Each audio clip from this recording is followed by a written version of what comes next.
Today I'll show you how to delete Windows upgrade log files on Windows 11.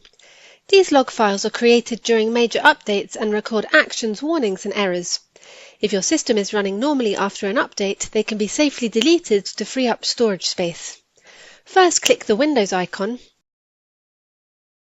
type Disk Cleanup and open it. Next, click Clean up System Files.